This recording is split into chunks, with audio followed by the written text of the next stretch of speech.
Welcome to the press conference. It's race 2 of the Bennetts BSB finale weekend here at Brands Hatch, and we'll start with Tommy Bridewell. Tommy, a hard-fought third place for you. At the start of the race, the gap between you and Josh, again like yesterday, was going up and down, and then it comes right down to the final lap. Yeah, no, exactly. Like I said then with the others, I feel mid-race here, I feel good, really good. I sort of feel like I have a little bit stronger pace than these guys. I can kind of bridge the gap quite comfortably.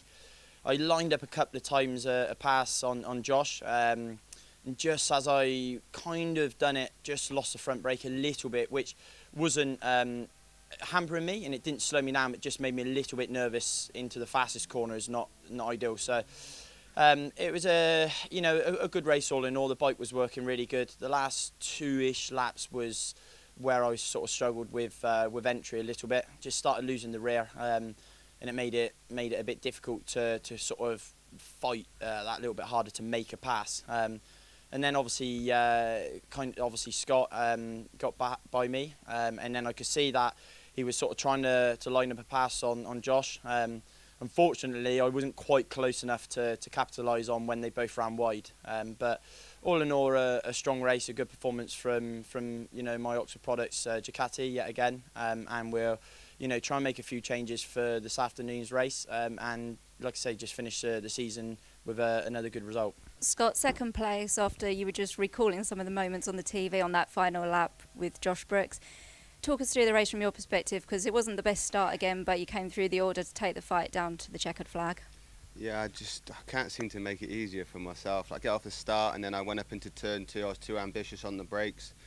Ran myself wide. It was no one else's fault. So I had to kind of work back, which was okay, and then I had to bridge the gap again to the front guys. So when I got there, I knew I had more pace than them anyway. And middle of the race, when I got there, I felt quite comfortable, and I saw a couple of things from the other guys, and I thought, I'm going to try and win this one, I think. So I managed to get past Tommy. It took me a long time to get past, but I managed to get through. Saw on the TV then he just managed to get out of the way of hitting the back of me, so big thanks for Tommy for not doing that. And then I was behind Josh, and I thought, should I, shouldn't I? And I felt faster.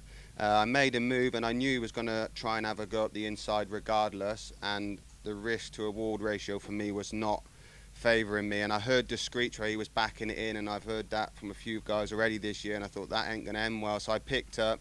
We both ran wide. It was a clean move. I heard it come in. It could have been worse if we connected, but we didn't. That's racing. I'm quite happy to have races like that. And I was smiling across the line. So it was a tough race, but I enjoyed it much more than the race yesterday, and I had good pace where I know I can win the race. We was battling at the front. Josh is very fast and consistent round here, but in that race I felt when I closed them, I learned that I could improve more for the final race today. Josh, you couldn't have done any more. You've took the 2 race wins so far. At the start of the weekend, the points difference was 28. It's now down to 14, which means it goes down to the last race of the season. It was a great battle between you and Scott to the end in that race, wasn't it? Yeah, I got a good start and immediately had a gap. And then I thought to myself, under normal circumstances, that'd be ideal. You want the biggest gap you can, but I didn't really want to have everyone sort of spread out. My best chances are if other riders can get into the race and into the battle.